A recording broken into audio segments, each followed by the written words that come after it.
bonsoir, bonjour. Cela dépend de l'heure à laquelle vous allez nous suivre. Ça, c'est notre deuxième épisode de notre émission, de votre émission préférée. Let's share the news. Let's share the news. L'émission s'intitule Let's share the news. Partageons les nouvelles. Partageons les connaissances. Quelles nouvelles? Les nouvelles venues du ciel. La Bible, le gospel, la parole des dieux. Et c'est une émission qui a deux volets parce que votre serviteur a deux casquettes. L'homme de Dieu que nous sommes et médecin chirurgien que nous sommes. Nous parlons de deux choses. Nous parlerons des choses liées à la médecine et des choses liées à la divinité. La médecine et le gospel et Jésus-Christ et la guérison sont de pair, marchent ensemble. Et Dieu, c'est le docteur par excellence. Voilà, aujourd'hui nous parlons de notre sujet. Le sujet de ces jours s'intitule la sémence. Oui, la sémence. Juste comme je le dis là, la sémence. N'oubliez pas de vous abonner sur notre chaîne Baraka Gospel Music. Baraka avec H à la fin. Baraka Gospel Music. Abonnez-vous, appuyez sur la cloche et Dieu vous bénira. Nous avons le WhatsApp. Notre WhatsApp circule en bas de l'écran. Postez-nous, posez vos questions. Aimons-nous les uns les autres. Ne nous insultons pas. Et ne manquez pas le respect aux uns et aux autres. Nous allons partager un seul paradis, un seul ciel. Voilà. La sémence. Je commence par une histoire, une belle histoire que nous connaissons tous, ou du moins pour ceux qui étaient à l'école, et même ceux qui n'étaient pas à l'école, vous avez déjà sûrement entendu de cette histoire. L'histoire du bouc. Il y a un bouc qui voulait à tout prix devenir un lion. Oui, le bouc qui voulait devenir le lion. Alors il s'est dit, qu'est-ce que je dois faire?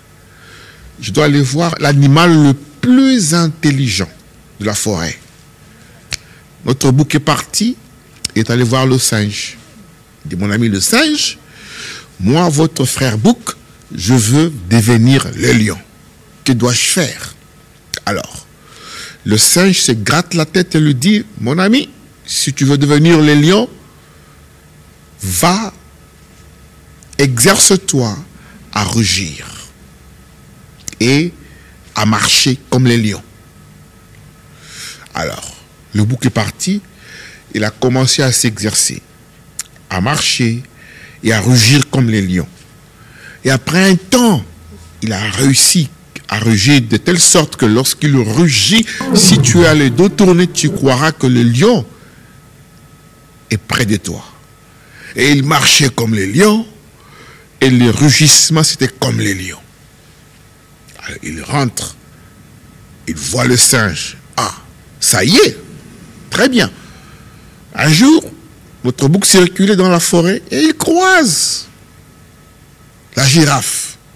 Curieusement, la girafe ne fuit pas.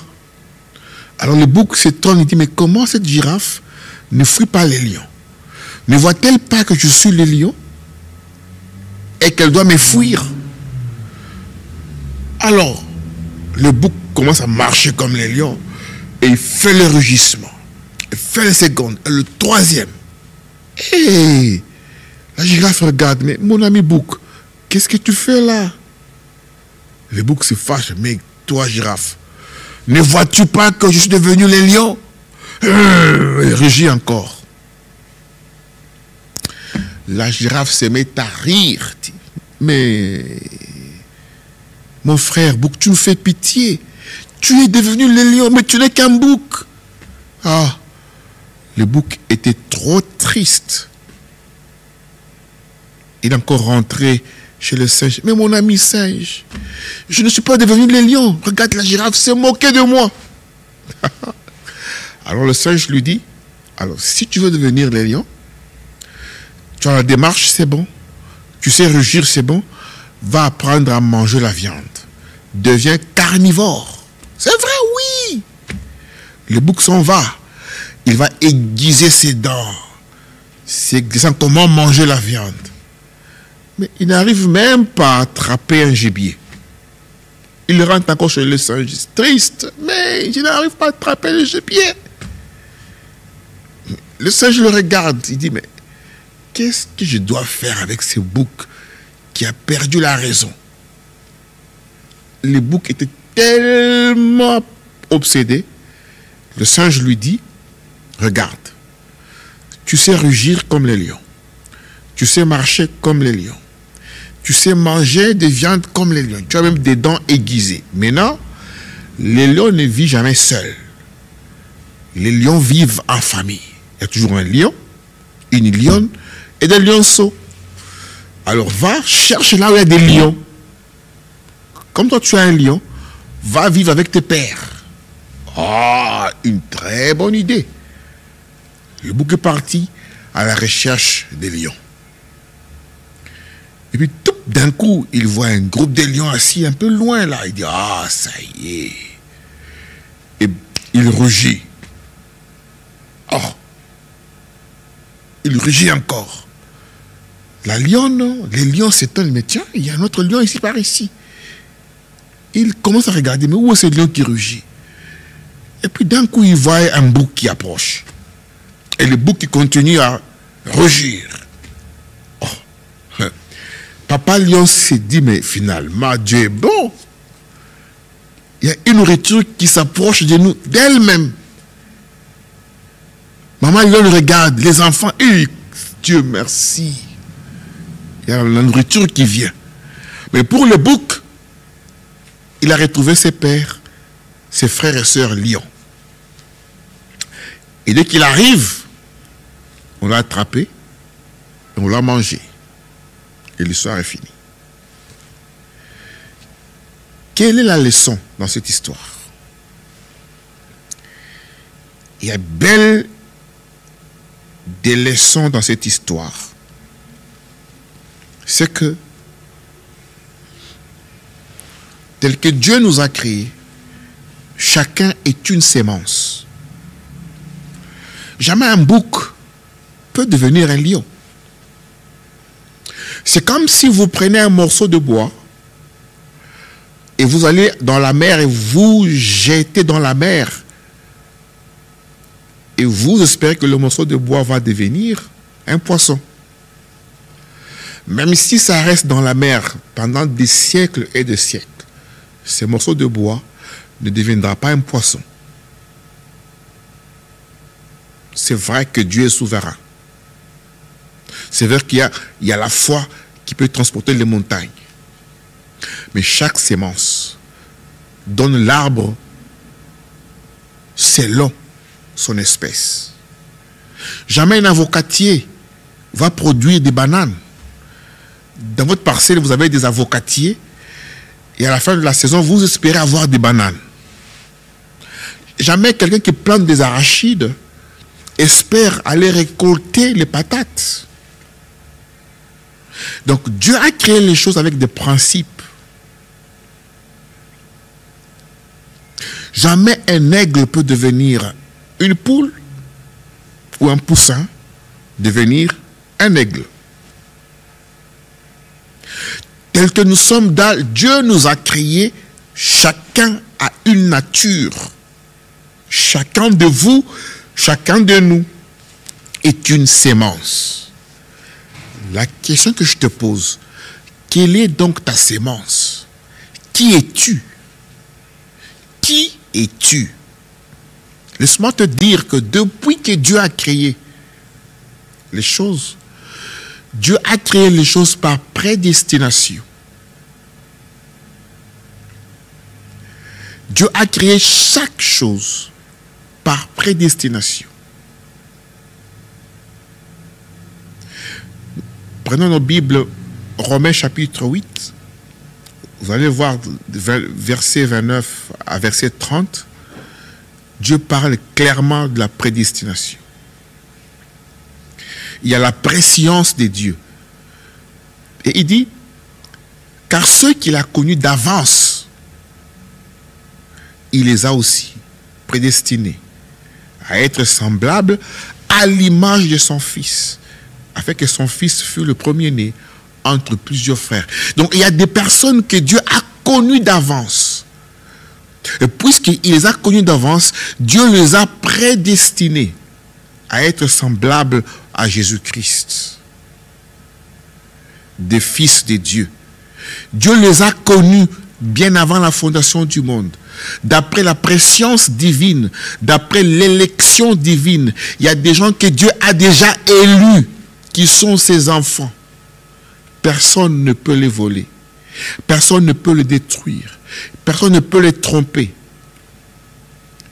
Donc, il y en a qui sont élus déjà, enfants de Dieu. Il y en a qui ne sont pas élus. Il y a des gens que Dieu a déjà adoptés, a déjà cooptés, ses élus. Dans Jean 17, Jésus dit, ceux que tu m'as donnés, je ne les ai pas perdus, même pas un seul. Ah!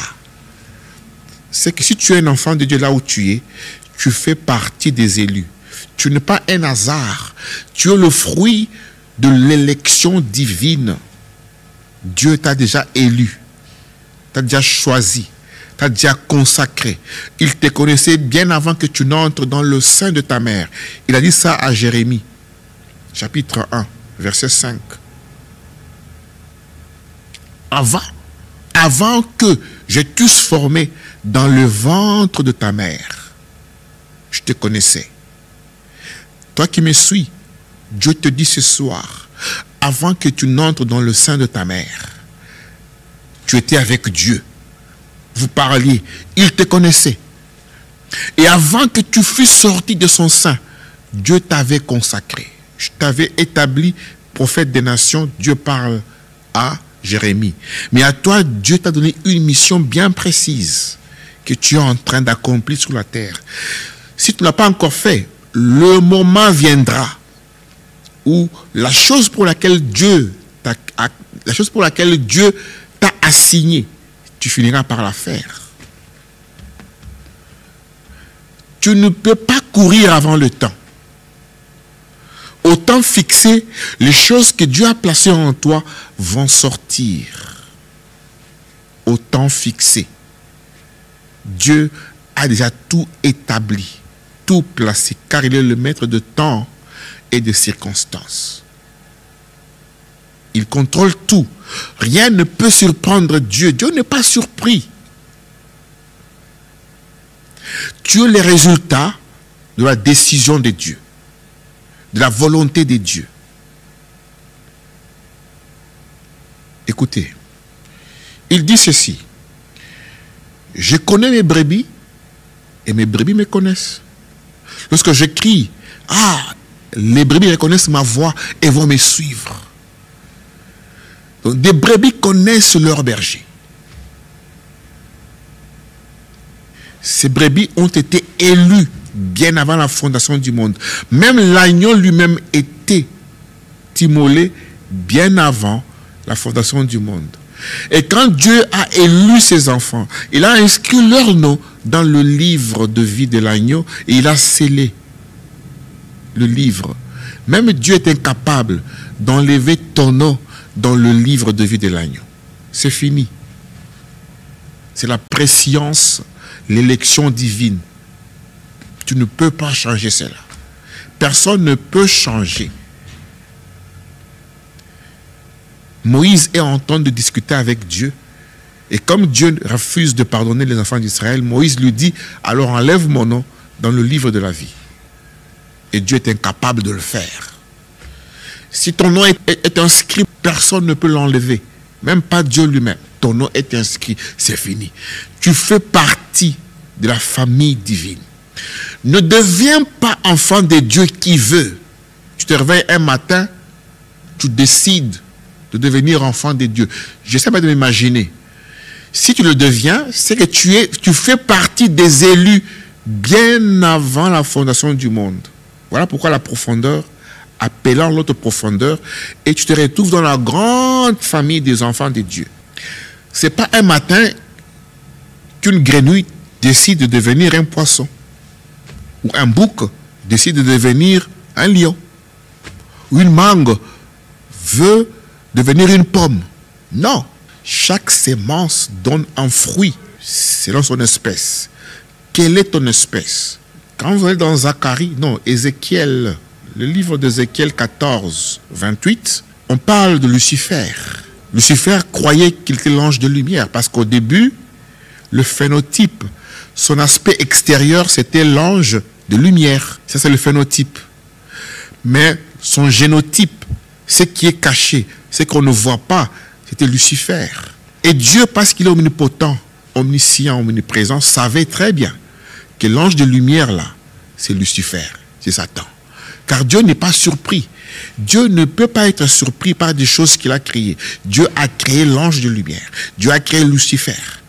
Satan est une créature de Dieu. Dieu l'a créé. Et Dieu savait exactement à quel moment l'ange de lumière va montrer sa vraie soutane de Lucifer. Dieu n'est pas surpris. Dieu ne peut pas être pris au dépourvu. Alors il n'est pas Dieu. Dieu est souverain, il est infini, il ne peut pas être surpris. Ah, mais j'ai pensé que tu étais un ange, mais tu es Lucifer, oh mais bon sang. Ça, c'est pas Dieu. Dieu connaît tout. Il connaît la fin d'une chose avant que la chose ne commence. Il connaît la fin d'une histoire avant son début. Il savait très bien que Lucifer, l'ange de lumière, c'est Satan. Il sera lié pour 1000 ans. Donc quand nous marchons sur terre ici, il y en a qui sont des élus de Dieu, qui sont sur terre. Et ils vont faire des actes, produire de fruits qui reflètent la sémence qui est en eux, les élus de Dieu. Il y en a qui ne sont pas élus de Dieu, non pas des démons, des esprits mauvais, mais qui ont pris la chair humaine, qui circule avec nous. Et vous allez reconnaître comment, par leurs fruits, ils produisent des fruits qui reflètent ce qu'ils sont. Ils produisent des fruits qui reflètent ce qu'ils sont. Boîte de nuit, mensonges, tueries, voler les enfants, aller les vendre. Tout ce qui est de mauvais, ils font les œuvres de leur père. Certains élus, comme ils ne trouvent pas encore leurs pieds, ils peuvent en train de flirter avec le diable, tout ça. C'est comme le voleur à la croix. Mais comme c'était un élu, quelques minutes avant sa mort, Dieu l'a délivré. Un voleur à la croix était sauvé et l'autre n'était pas sauvé. Un était un élu bien avant la fondation du monde. Dieu avait écrit, toi tu seras sauvé. Même à 1 minute de ta vie, Dieu va trouver les moyens pour te sauver, pour te récupérer. Mais l'autre, comme il est enfant de la perdition, il doit aller à la perdition. Judas est allé à la perdition. Et pourtant Pierre avait nié Jésus. Et pourtant Pierre avait fui Jésus. Mais c'est lui à qui on a donné la clé. On dit, ce que tu décides sur terre sera décidé au ciel. Judas a vendu et s'est pendu et on l'appelle fils de la perdition. Dieu est souverain. Pierre est un élu bien avant la fondation du monde. Dieu a élu Abel. Dieu a choisi Jacob. Il a rejeté Ésaü. Tu vas lui poser des questions, il est souverain. Ce soir, je te pose une question. Quelle est la sémence qui t'anime? Quelle est la sémence qui est en toi? Jean chapitre 6, verset 44, Jésus-Christ dit, « Nul ne peut venir à moi si le Père qui m'a envoyé ne l'attire et je le ressusciterai au dernier jour. Nul ne peut venir à moi si le Père qui m'a envoyé ne l'attire. » Donc ne deviens pas enfant de Dieu qui veut. Ce verset veut dire, tu ne peux pas te réveiller le bon matin, tu dis, bon, moi maintenant je vais vers Jésus. Hein? Il faut attendre que son Père qui l'a envoyé l'attire vers lui, t'attire vers lui. Je répète, personne ne peut se réveiller le matin et dire, bon, moi, je vais vers Jésus. Il faut que le Père qui a envoyé Jésus t'attire vers lui. Il peut t'attirer tôt dans ta vie, vers le milieu ou vers la fin de ta vie. Il est souverain. Il le fera quand il veut. Mais tu ne peux pas aller chez Jésus si Dieu ne t'a pas envoyé vers lui. Il faut que Dieu t'envoie vers Jésus. C'est ça la loi de Dieu. C'est ça, c'est cette grâce-là que nous avons où Dieu t'a choisi, Dieu t'a ramassé, il t'a placé parmi les élus et il t'envoie vers Jésus. Beaucoup n'ont pas cette grâce. Et Jésus dit, je suis le chemin.